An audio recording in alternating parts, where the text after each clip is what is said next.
Welcome to a new lens with Common Good Capital, where we talk with investors, RIAs, fund managers, and philanthropists about their experience within different impact investing themes, as well as explore the power of stewardship and capital. So I am excited this morning to be here with Shiri, and I will introduce briefly, and then you can obviously fill in the gaps here. But just as a reminder, I'm Jeff Schaefer. I'm CEO of Common Good Capital. So Shiri Sandler, am I saying that right? She's a managing director of Agahozo-Shalom Youth Village, which I'm sure she will give us what that means and everything.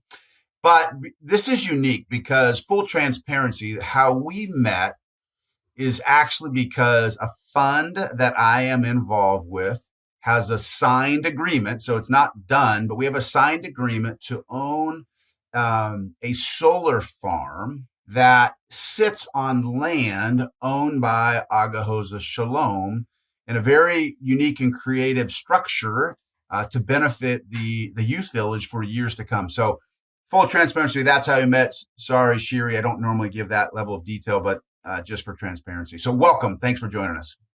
My pleasure. Thanks for having me. I don't normally do this, but start off just briefly and just tell us, very quickly, Agahozo-Shalom Youth Village, what is it? And then I want to backtrack and get a little bit of your history. Sure. So let me start with what a youth village is. The idea behind a youth village is that every child deserves a safe family and a loving home. And when that's not possible due to familial trauma or societal level trauma, a youth village can step in and be as close as an institution can get to a family. So our youth village, we like to say, is a microcosm of a utopian society. It is a holistic intervention to help orphaned and vulnerable teenagers go on to live dignified lives. And we give those kids everything, as I said, that a family should give a child, whether it's access to education, whether it's access to food and healthcare, but centrally, it's access to love. The idea of living in a family that loves you. And the youth village is an example of the transformative power of that love. So we are in our 16th year. We work every year with 500 orphaned or vulnerable teenagers. And the youth village model itself came out of post-Holocaust reconstruction, when the new state of Israel was dealing with the question of orphaned Holocaust survivors and how do we raise these kids, but thinking also, what will raising these kids do for our country? That idea was taken and adapted to the post-genocide context in Rwanda to say there are millions of orphans in Rwanda after the genocide, and they need for themselves to be raised in an environment with love and opportunity so that they have opportunity and dignity, but also because it's necessary for this country. And that's where Agahozo-Shalom comes in. Our name is a evocation of our combined traditions. Agahozo is the Kinyarwanda, which is the Rwandan language, the Kinyarwanda word for a place where tears are dried. And Shalom, of course, means peace in Hebrew. So the idea is that this is a place where children can find peace and healing. So you have communicated that message probably thousands of times, and you did a marvelous job. I had the pleasure of visiting Agahozo-Shalom a month ago. I'll be back in Agahozo-Shalom next week. And trying, as a layperson who's experienced it, but obviously it's not my job to communicate what Agahozo-Shalom is, it is so hard for me to put it in words. And when you go step on the grounds of the village, what you just said is palpable. You experience it visually, you experience it emotionally, you experience it spiritually, and that's almost from the instant you're on there. So anyways, I was fascinated to hear you describe that, because it's really hard for me to bottle that up and to explain people. So I would encourage you to go, those listening, go to the website. You'll see some pictures, you'll see some videos, and I think it'll come to life even richer. And I'm sure as we go through this interview, it'll also become to life. You were going to say something else?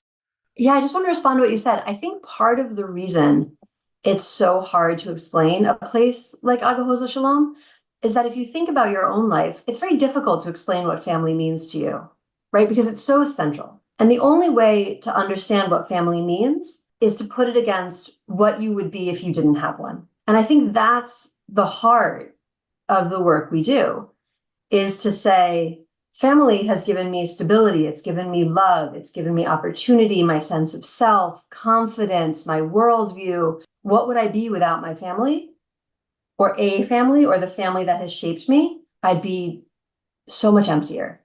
I'd be so much more frightened. And so I think that's why it's really hard to explain, because the only way to see it is to see what you would be without it, which is what a lot of our kids come from, a space where they don't have a healed family to help them feel that security. And if you don't have that security, then you can't take advantage of opportunities given to you. Like, if you think about a kid in school, if they haven't had 3 meals, doesn't matter what they're being taught, doesn't matter how strong they are.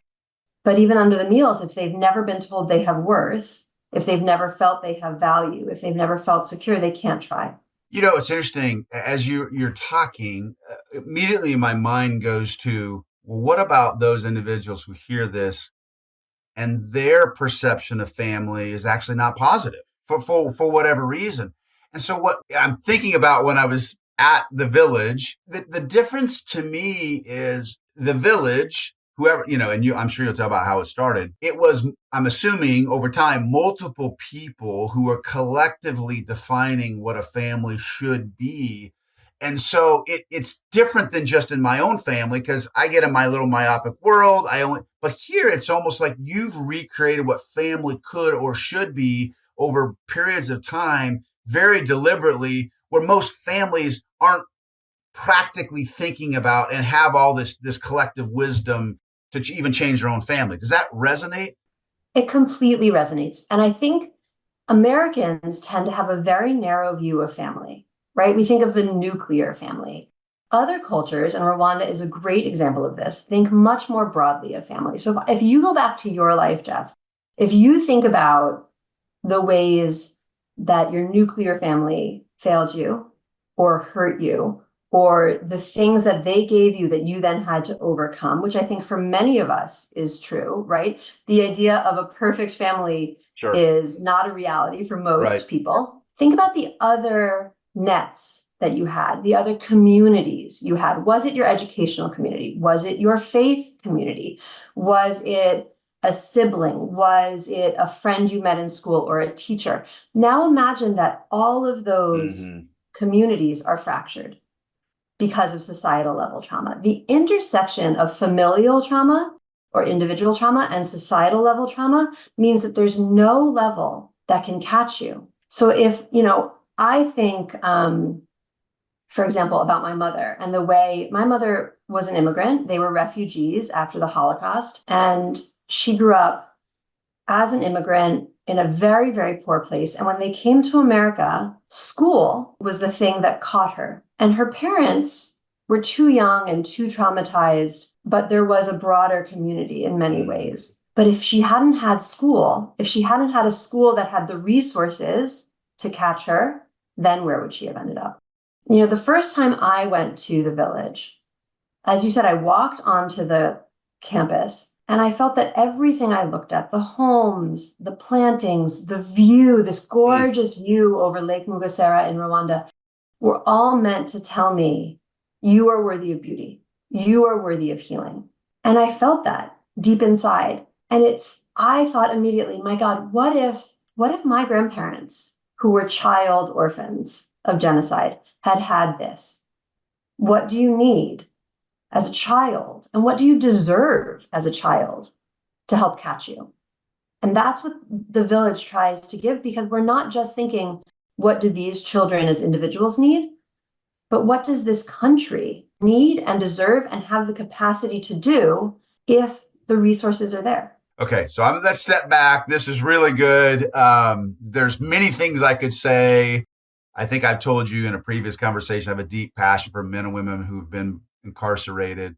And actually, this family unit is not only a nuclear family, but even a broader family unit is the same thing that comes into play there. Not always, but most of the time. Anyways, So let's go back. Where'd you grow up? Tell us about where you went to school and a little bit about your career. Sure. So I grew up in Connecticut. My undergrad is from Cornell, and I did a master's in history at Brown. In between there, as an undergrad, I actually went to Budapest, Hungary, and did half a master's during my undergrad. And this was a very formative experience for me because I'd always been studying history. I grew up in a family where history was very much alive at the dinner table every night. It was very much a part of how I understood myself and my family and my responsibility. And I wanted to keep learning. I wanted to keep reading. When I got to college, I chose my major based on the major I thought would give me the most books to read, which is like a little perverse, you know. I don't. That's probably not what most people are thinking. Yeah, I figured this is not that audience. Y'all are numbers people, which I have great respect for because I am a word person. But when I was in college, the genocide in Darfur, Sudan, had started. And I grew up, as I said, in a genocide survivor family. When I was in college, the Darfur genocide was going on. And I wanted to be a Darfur activist. I wanted to study the Holocaust and study genocide. And I called my grandma, who I was very close with, and I told her that I wanted to study the Holocaust. And she was so angry. I'll never forget the sound of her voice. Like I can hear it in my head. She said, no. She said, my life had to be sad. And to a certain extent, your mother's life had to be sad. But your life doesn't have to be sad. And I said, Grandma, I have to. Like I feel driven to do this. I feel called to do this. And she said, fine.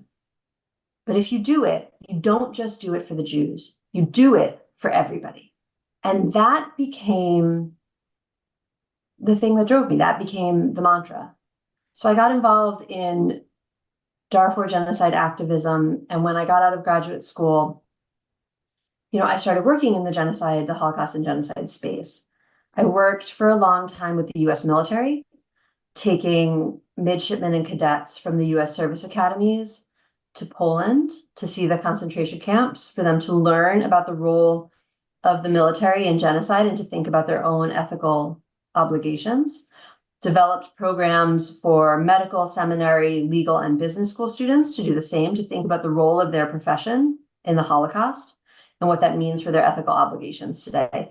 And now I've been with Agahozo-Shalom for almost 7 years, and I love it. I get to be a part of something that my own family would have benefited from, right?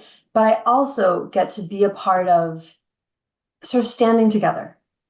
That I'm Jewish and I grew up in a Jewish community that was largely a Holocaust survivor community. And I think of the Rwandans as sort of younger brothers in atrocity, that the Jews went through something that then the Rwandans had to go through too. And I get to be a part of enabling Rwanda to rebuild, right? My job is to make sure that the resources are there for the work we do in Rwanda. I don't determine program direction. We leave that to the Rwandans. They know what's right for Rwanda. But the philanthropy is in America and is in the West. And my job is to connect those two, is to help people in America, largely America, but other places too, feel the tie, feel the need, and feel the possibility of the work we're doing in Rwanda, and then get them to support that work. I think also any people, when you think about what is most important to you as an individual, as a community, you have to recognize that that need is present for someone else too, right? I think that's a basis of common humanity. And if you are fighting for it for yourself, I was raised to believe, then you have a responsibility to fight for it for others too. Well, I imagine the empathy that you have is much greater than those who've not directly or knowingly been affected by, in this case, the Holocaust. So it's almost this idea of beauty out of ashes. Yeah, I think there's a real commonality between the communities. And I think, a lot of Jews who do this work are driven by the idea of thinking about providing an opportunity or a resource or support that wasn't there for their people. And in some ways, I feel that too. being in the village, I can certainly think, like, what if my family had had this? But the other part is just that we all have something that calls to us. And for some of us, it's in our backyard, and for some of us, it's not. But that piece of what matters most to you, if you can let me speak for myself, if I can put that passion to work, that empathy, that sense of connection to work, I'm going to be better at that job than I would be at any other job. And I'll also feel, I think, more alive, more engaged doing it than I would in any other position. If I can give myself that meaning, and in my job, if I can be a part of giving other people that meaning, then I am fulfilling my grandmother's edict, right? But I'm also fulfilling myself. You're a great person to have on this podcast because you're not just talking about these ideas, you're living these ideas, you're working in these ideas, you're risking in these ideas. And so I hope and trust that hearing more stories or stories like yourself inspires people to live into that calling, even if it's not easy. I mean, I can't imagine. I mean, on one hand, what you do is amazing. On the other hand, being surrounded by the negative side of the reality of trauma and genocide and all that, it's got to be heavy too. So I'm sure there's a burden you carry as well. It's certainly heavy. And on the one hand, I always say I would be thinking about these things every day. At least I'm doing something with it, right? At least I get to access a sense of hope. At least I get to feel empowered and effective. On the other hand, the first time I went to Rwanda, it was my second day in the country. One of my colleagues was taking me to the village, and he and I were the same age. We were, early 30s. And as we're driving there, he starts telling me, just like a regular topic of conversation, he starts telling me about his experience during the genocide. And if I had closed my eyes, he could have been any Holocaust survivor I grew up hearing at the dinner table. My grandparents and their friends used to talk about the war all the time. And that was actually a terrible feeling, because not to have to listen to the suffering, that is hard, but it's an honor. But the sense that 50 years apart, it happened again and nobody stopped it. And what my grandparents went through didn't stop it from happening to another child. To hear the exact same words is devastating, right? To understand that that the world didn't stand up. That part is very hard. But again, getting to be a part of a solution, that's an honor. So you maybe have already answered this question, but I'm going to go ahead and throw it out there anyways. And this is a mouthful. So how would you best describe who you are in the context of where you're at in your life journey? When I think about my life journey, one of the things I think about is the way I like to think about it is my theme. Someone said to me in my first years out of college, take all the things you've ever loved doing in your personal life, as a student, as a professional, and find what's common to them. That's your theme. How can you find a job that enables you to live that theme? And for me, that theme is creating meaningful experiences and connecting people to and through those experiences. And being at this point where I know what I love and I know what I'm good at, I feel very lucky. Now, I have no idea where it will take me, which is exciting and terrifying. I don't know what comes next. I've never been very good at imagining what comes next, which means I'm, on the one hand, I think disappointed less and maybe also disappointed more. I'm not sure. But that sort of, I know who I am is one of the things I think about where I am on my life journey. And maybe the excitement is there's always new pieces of yourself to discover. There's always new ways to engage your passions. There's always new skills. that I could turn out to have and to love. And I try to think about those as opportunities in the future. If you then, and you can answer this either the here and now or even to a broader calling, or maybe the two line up.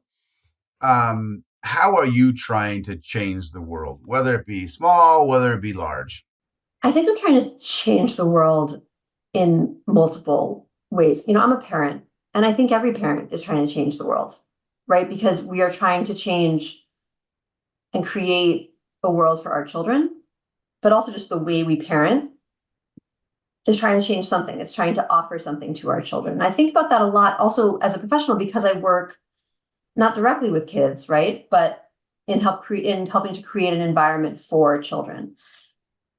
And on that level, I want a world where people feel secure in who they are, in knowing, like the way that I was just able to say, I understand my theme, I understand who I am, I understand the ways I can be effective. I want that for young people. I want them to have that capacity and be able to work in those spaces for themselves. We always say in the village that our goal isn't that every kid will go to college. Our goal is that every kid will have access to the opportunities that are right for them. And it feels very touchy-feely, but it also is a very economic goal, right? We want to see a Rwanda where job creation and access to technology, access to resources, access to industry means that each of our kids can have a job that is right for them, that those jobs exist, that we are not seeing wasted potential. We are not seeing people living at a subsistence level who, if the work was there, could be living at a much higher level and raising up their communities and raising up their families. And then when I think on sort of the global level, part of what we are trying to do at Agahozo-Shalom is create a model for communities that have gone through societal level trauma, for them to have a way to raise and love and protect their children. And if I think about the impact I really want to have, I think that's the dream, right? That there is a known intervention used on the local level and used on the multinational level that communities from incarcerated, post-incarcerated families in America to Haiti to post-war Ukraine can use to ensure that societal level trauma doesn't impact individuals and the nation for generations to come. So this is a question that may be hard for you to answer, and it may not be fair for me to ask it, but I'm going to ask it. We'll go from there, and maybe take off your politically correct hat. This is just open kimono as to what Agahozo-Shalom is all about. So if you were to say in one aspect that you could translate to other communities or villages, what is the central part of Agahozo-Shalom that makes it unique, or that you could want to replicate in other communities? And I get that in an ideal world, there's probably multiple, but I'm just curious if you have one thing that at least is in the center. There are certainly multiple, but I think Okay. what's in the center is dignity and love. Agahozo-Shalom is founded ostensibly on this Israeli model, right? But what was done to that model was to make it Rwandan. Remember when we were talking about family? In Rwanda, it is common for people to raise other family members' children after the parents die. So when I was recently in the village, I was sitting with one of the family mamas. Our kids live in a family structure within the village, and each group of 20-ish kids lives in a home within the village with a staff member known as a mama. And I asked one of the family mamas how many kids she had. And she said, children of my body or children I have raised. And I thought this was a brilliant distinction because they're all her children, right? ASYV was built on the idea that Rwandan culture has held dear for centuries. which is when a family loses a parent, when a child loses a parent, there are other people in the community who will take that child and raise it and love it as their own. And to me, this is applicable in the specific, but also in the broad, which is we have traditions. Most communities have traditions that were meant to help keep the community safe. America is a very individualistic society. Things are different here. But a lot of communities, if you think about your church or your town, there are self-help organizations, right? That don't rely on the federal government, that don't even rely necessarily on the state government. But when someone dies in your neighborhood, my guess is you have a tradition. You bring them food or you mow their lawn or whatever it may be. And I think there is a lot of value in looking back to the best of us, right? The best of how we care for each other and relying on those ideals. And that to me is dignity. That's looking at and recognizing the dignity in our traditions, the dignity in ourself and in our capacity. And then I think the other part is love. You know, again, going back to the mamas at Agahozo-Shalom, one of them asked, I was in the village with a group of donors a couple of years ago, and one of the mamas said, well, I'm curious about how you in America take care of the orphans in your own communities, which was met with silence because we don't. We've become so atomized that we don't feel a responsibility necessarily for people we don't know. And I think if we can free ourselves to love our communities and children and our families and ourselves, I think if we can give ourselves the space and the training to recognize our emotions, deal with our emotions, process them, move through them, we are better able, we are more effective in our work, we are more effective in our families, we are more effective in our communities. And I think that healing is incredibly important, both for moving past trauma and preventing trauma on an individual and on a societal level. As you were speaking the first part of that and talking about effectively the love of neighbor, you know, as a family unit, what strikes me is you have Rwanda, which is very much community based, if that's a right vernacular. And on the positive sense, these mamas talk about how, you know, loving not only their own biological, but other children. Yet on the extreme other side, you have complete destruction of neighbor killing neighbor. There's something about listening to a Rwandan and heeding their wisdom because they've lived at about the most extremes anybody can. So, and I won't tell the whole story, but I was in the back of a taxi with a young man 3 or 4 years ago. I think he must have been 35, if I'm doing the math right. He was a survivor. His family many had been wiped out. And one of the things I asked him is, if you could get on a loudspeaker or on whatever the TV and say anything to America, what would you say? And this is his words, not mine. He said, you need to learn to forgive. Coming from somebody who lost a father to actually his best friend's dad is the one who killed him. And for him to say, I had to learn to forgive, it's almost like the mic drops going, you know this better than anybody. I hear you.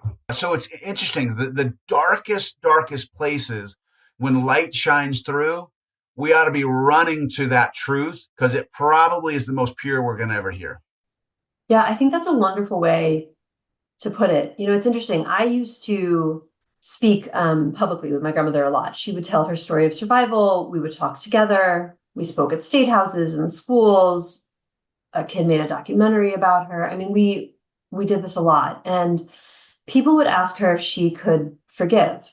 And she always struggled with it. She would look at me with this look on her face. And one of the things she would say, in part, was, she said, you know, I've never gone back to Germany. My grandmother was a German Jew. She said, I've never gone back to Germany because I don't know that the man standing next to me on the platform waiting for the train isn't the man who killed my father. In Rwanda, one of the things you have to do to be forgiven is speak the truth and show where the bodies are buried, quite literally. And I think that's incredibly powerful, that truth can lead to forgiveness. Mm-hmm. That trust, and trust is a requirement for truth, right? You have to trust the process, you have to trust the outcome, and you have to need it, I think, also. And in Rwanda, community is, I think, in many ways, the thing that people rely on to move forward because there's no choice. My grandmother didn't have to look at the man next to her on the train platform because she could leave Germany. Rwandans didn't leave, they had to stay, most of them, many of them.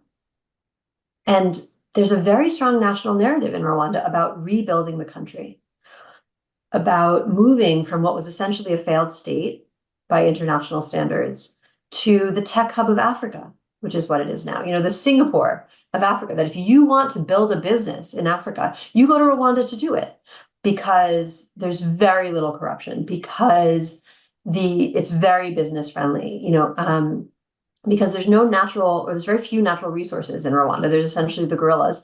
And so the government has made the people the natural resource of Rwanda.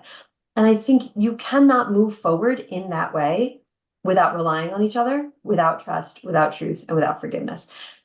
And I think you're right. I think that is a shining light. And it's something we have to learn from in America. And I think when you think about it also sort of on the micro level, it's something we have to learn from in our own individual communities, that we can be very transient here. We can move away from a community we grew up in a way that in a place like Rwanda, you don't really. And so I think we've let each other become expendable. We've let trust and truth also become expendable, and they're not. You jog my memory. One of the other things that this young man said in the back of his car, and this was speaking to Americans, don't think it can't happen to you. And, translating to my other passion, which is men and women behind bars, one of the statements that it's gone through my head for 31 years, the first time I ever went into a prison as a visitor, was until you can view yourself as an inmate, you don't fully understand grace. And even, what this young man in the back of the taxi was saying is, look, you don't want to admit it, but truth is we all have the capacity to do really bad things, and coming to grips with that. So this whole idea of truth. And so again, going back to my prison stuff, what's fascinating is when you find men and women who have come to realize that what they've done is wrong, the transparency that they often have. Now, not all of them is complete freedom, because they fully acknowledge it, fully surrendered it, and can move forward. And they're some of the most dynamic people I've ever met, and they're sitting behind bars, but they're living in truth. I think this is beautiful. I think one of the things you just said to me translates as admitting our failures doesn't make us less. Admitting our failures makes us stronger. And I think that's as an individual and as a nation. I used to work with the military, and one of the things that would come up when we were, in the camp of Auschwitz and in the town of Oswiecim next to Auschwitz often was this idea of, well, it would never happen in America. It could never happen in America. And part of being raised by genocide survivors is knowing that it can happen anywhere. It doesn't matter what our protections are if we don't believe in and respect those protections, but it also doesn't matter what our protections are if we don't believe in and respect each other. And there's a line in the Passover service in the Haggadah that we read every year that says, it's as though you yourself went out of Egypt. Jews are taught to relate to our history as memory. And it can be very complicated, but it also means that the people who came before me don't feel far away. And what they went through doesn't feel far away from my experience. And in fact, I am taught to let it inform my experience. So it means I never feel inoculated from something like a plague or a genocide, right? That these things are part of what my worldview is built from. Now, is that a little bit maybe of some intergenerational effects of trauma because of my Holocaust survivor grandparents? Probably, but that's not what this podcast is about. But I think that sense of recognizing how fragile things are is really important. And that if we want democracy and freedom, we have to be supporting it actively. And we have to be watching ourselves and the people we care about and our communities and the media and whatever else, because language is powerful. They will tell you in Rwanda, and my grandparents would tell me, language is powerful. Language is the first step. And that goes the other direction too, right? That language is the first step to empowerment of yourself. That learning to speak your truths, to speak your feelings, to speak your capacity, we teach that to our kids in the village. We want them to express themselves because that's how they learn to heal. But then we also want them to be brave enough to speak up in class, to answer the question, to question things, because critical thinking is one of the bases of sort of academic freedom, right? And for yourself, of academic opportunity is critical thinking. And I think those all play in together. So this is going longer than normal. No, and it's a wonderful thing. So don't take that. I literally in my head, I'm like, where do we go from here? Because I'm going to actually skip some normal questions I ask, but I think there's two things I'd love to end with. And so you tell me in what order you want to do this. The first is off of what you just said. When you stand in the middle of the village, and you're going to know the story better, so I want to hear you articulate it. There is the road, which then goes to the amphitheater. Can you just describe what that road means? And then when you get to the amphitheater, what do you see? And then what transpires at that amphitheater? Because I think, based on what I heard, the word or words and courage get exemplified in that. So if you could articulate that, and then I'll come back with the last question after that. I'm going to give you, so you just are talking about the heart of the body of the village, and I want to lay out, if I can, the whole body of the village. So the village is quite large. It's 154 acres, and a number of those acres, belong to the solar fields. The village is built high up on hills, about an hour and 15 minutes east of Kigali, the capital of Rwanda. This land came from 99 landowners. And when our founder, Anne Heyman, was building the village, someone said to her, the government will buy the land for you and you can buy it from the government. And she said, no, I want to go to each of these landowners individually, buy the land because I want them on the side of the village. And she sat under the mango tree, which is in the center of the village, and signed all the deeds right over from these landowners individually, 99 land plots. She put the mango trees at the center, and then you have in concentric circles the administration buildings and then the family houses, so that everything is in circles around the center, so everyone's looking towards each other.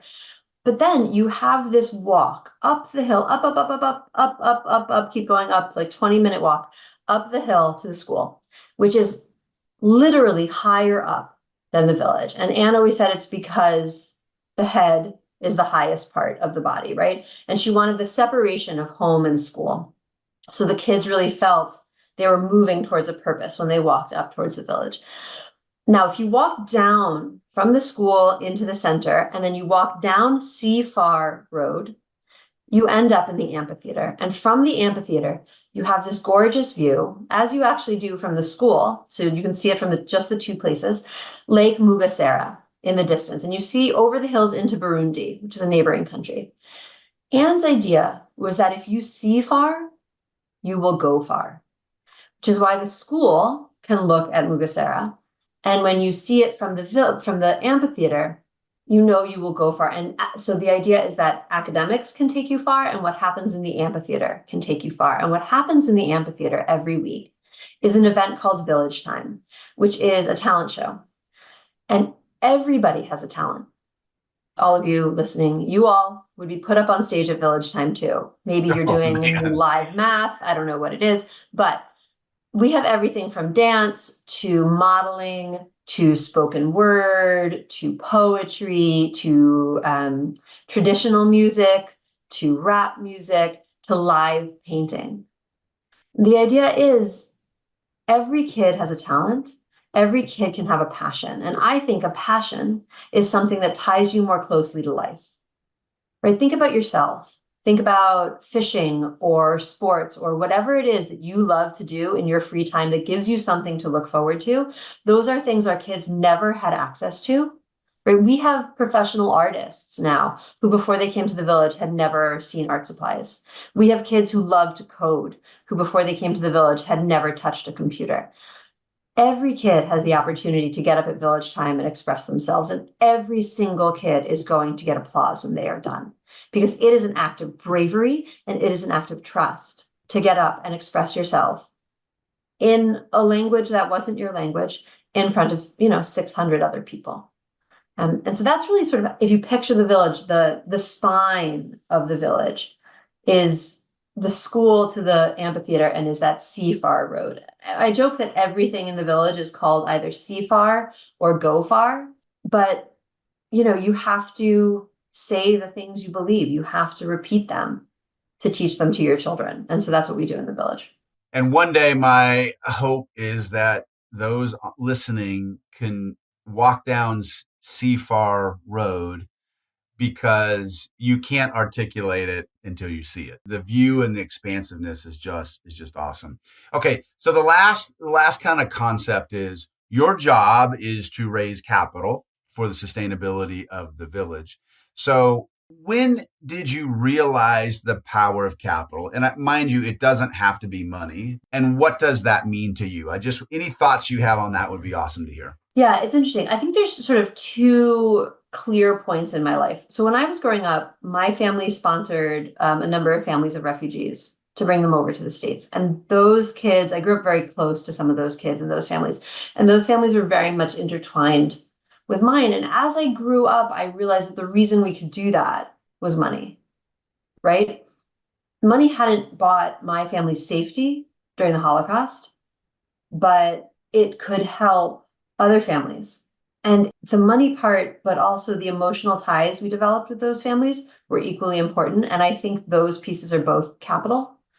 The resources, when I talk about resources, if I think about my staff, I think about who they are as people, I think about the money we pay them, and I think about the skills they bring in, and all of those resources are vital. And, I think the second big turning point for me in the way I think about capital and its relationship, especially to opportunity.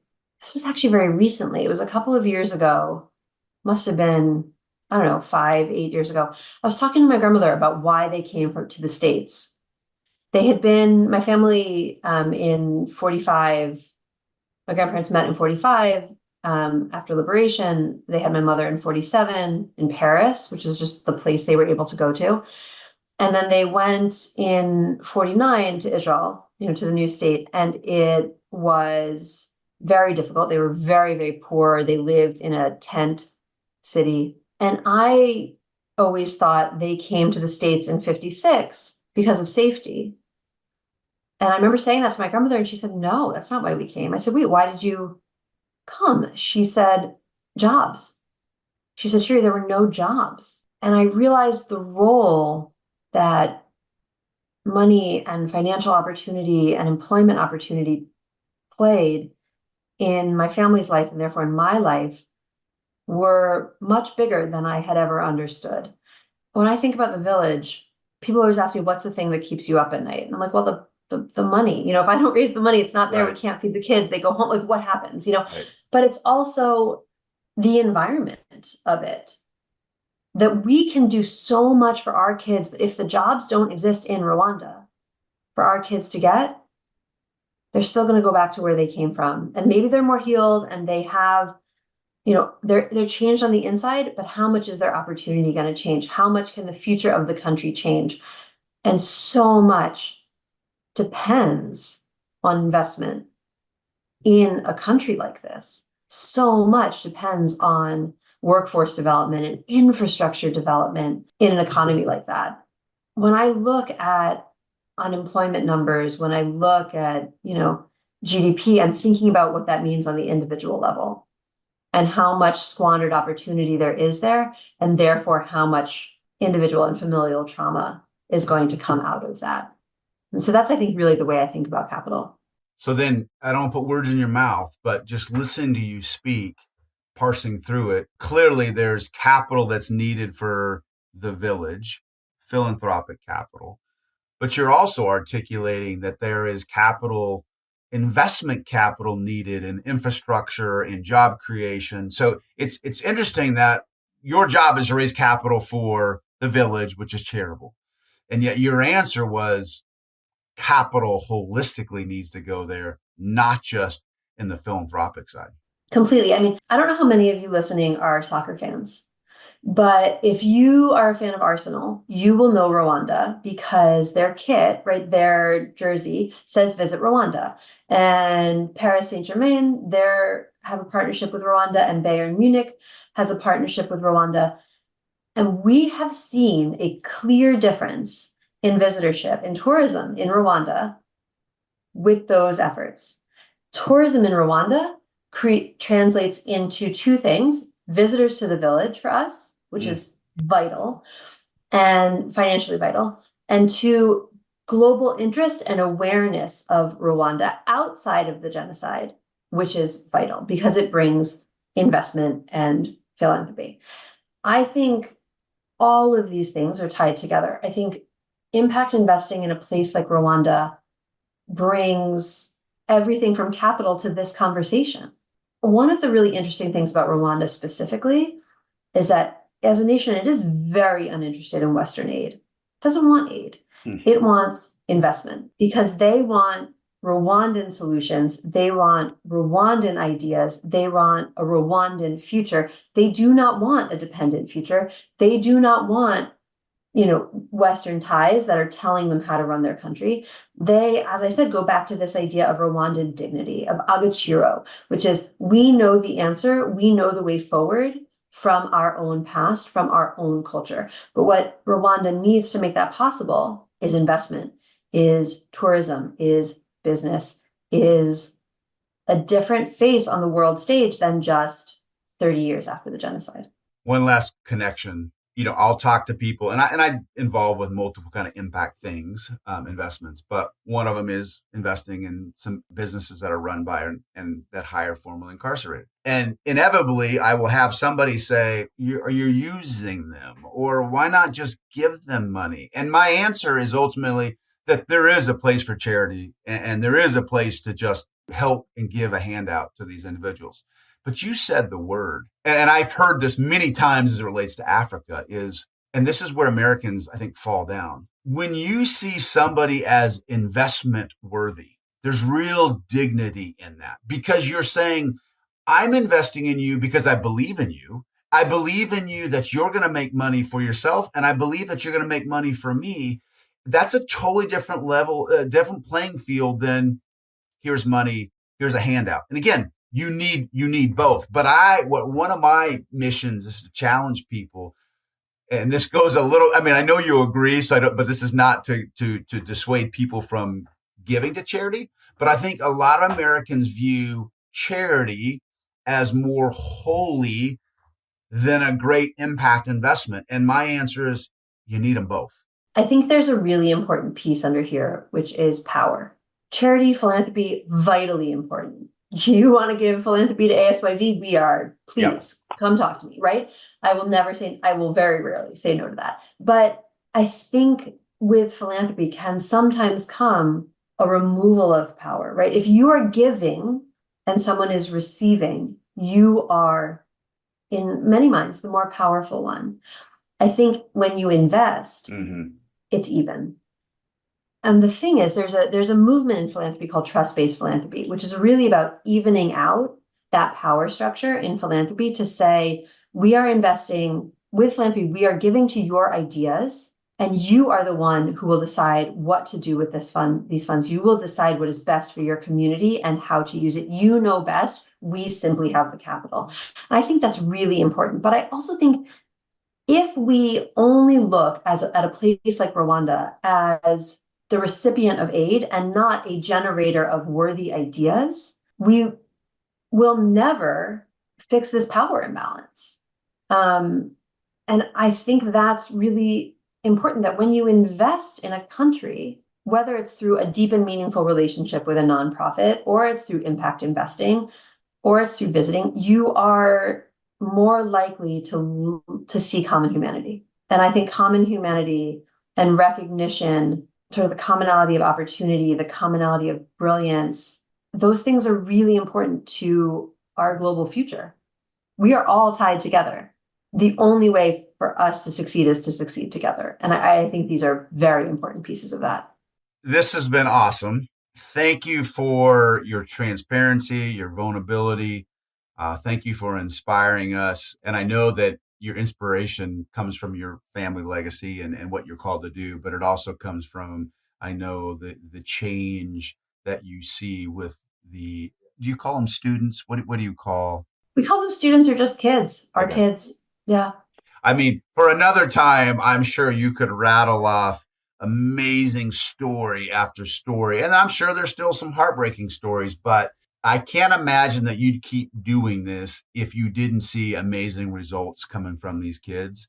So and I've been to your website and I've experienced it firsthand. I would encourage everybody to nothing else, go to the website, read a little bit. And then if you get really daring, go to Rwanda and visit. And I think it will, and I know you purposely don't call it an orphanage. And I understand after going why. And so it'll be fascinating if people can actually go see it themselves. But we are going to try next year to take, or maybe even later this year, to actually spend a night there, take some financial advisors and stay at the village, because I think that would be, well, I mean, the views and it's stunning. But I think to actually be in it for 24 hours would even be that much more special than just a short visit. Yeah, I think, we always say the best way to understand the village is in the words of our kids. So, go to the website or our YouTube page, listen to our kids. I am going to tell you one story. I'm going to tell you two. We had a kid in one of our first classes who was a genocide survivor. He, came to the village as a teenager. He had lost his parents. He'd grown up with his grandparents, and he ended up going to the University of Pennsylvania and working high up at the Bank of Kigali, and then now is working on a startup in the food tech industry in Rwanda. And he, we always say brilliance is equally spread, opportunity isn't. He's one of the people who's going to be building the future economy of Rwanda. There's another kid from the same starting classes who, also a genocide survivor, was 9 months old when the genocide ended. Parents were dead. And he works in the village now. And when you visit the village, you meet him, Eric Kabiona, who you've probably met. And he is building a new Rwanda too, by working in our village, by giving to the next generation of kids. These kids have this, they're not kids anymore. I mean, they're 30. They have this incredible dedication to their country, this incredible belief in their country. But, when you come to the village, you meet staff like them, but then you also meet students. I will never forget this kid who, oh my God, I felt so dumb. I met him in our science center. And he was talking to me about coding. And again, right, I'm a word person. I know nothing about coding. And he was saying, well, I've been wanting to use a Raspberry Pi. And I remember thinking, I have no idea what that is. I assume you're not talking about a dessert. And sometimes it's interacting with this brilliance, these kids who have this connection to something academic. And you can just see this amazing future out there for them. But you have to see it for yourself to understand what is possible and what we could all be a part of one way or another. And we don't need to take a lot of time, but I need you to help process this with me. Because when I talk about the village, I want to explain to people and just their perceptions in their brain. It's an orphanage. It's a sad place. But I almost want to say, don't be sad for these kids. They're in a great spot, yet I know where they've been and what they've come from. So how do I reconcile that? Because I don't want people, I want them to be empathetic, but they're also in an amazing place and an amazing environment. Have you felt that tension? Completely. And I think it's not an orphanage, right? It's a community. It's this microcosm of a utopian society idea, I think, is actually really powerful, because an orphanage reduces a kid to their orphan status.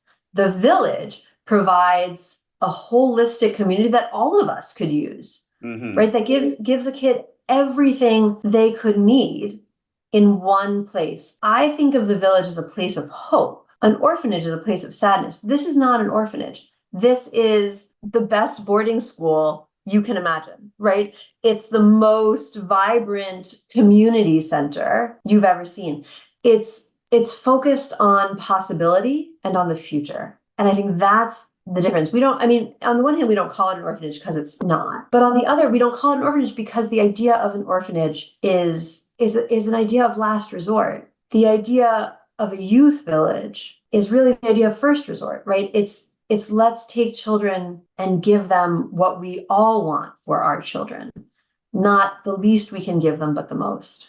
It starts with the word orphanage versus village, which then translates into action. And again, it is, go back to the power of a word. That is the great example of it, how powerful that word is then when it's played out. And I'll shut up. You just got to go visit it because that's the only way you can experience it. So yes, come see us and then go see the gorillas, appreciate, the beauty of Rwanda, change any perspective you had on this country. Thank you so much for your time. I have thoroughly enjoyed it. For those who are listening, don't forget to subscribe to A New Lens with Common Good Capital. Rate us and review us on all the different platforms. And until next time, this is Jeff Schaefer. Shiri, anything you want to say in closing? It was an honor to be here. It was so much fun. I hope I see you all in Rwanda.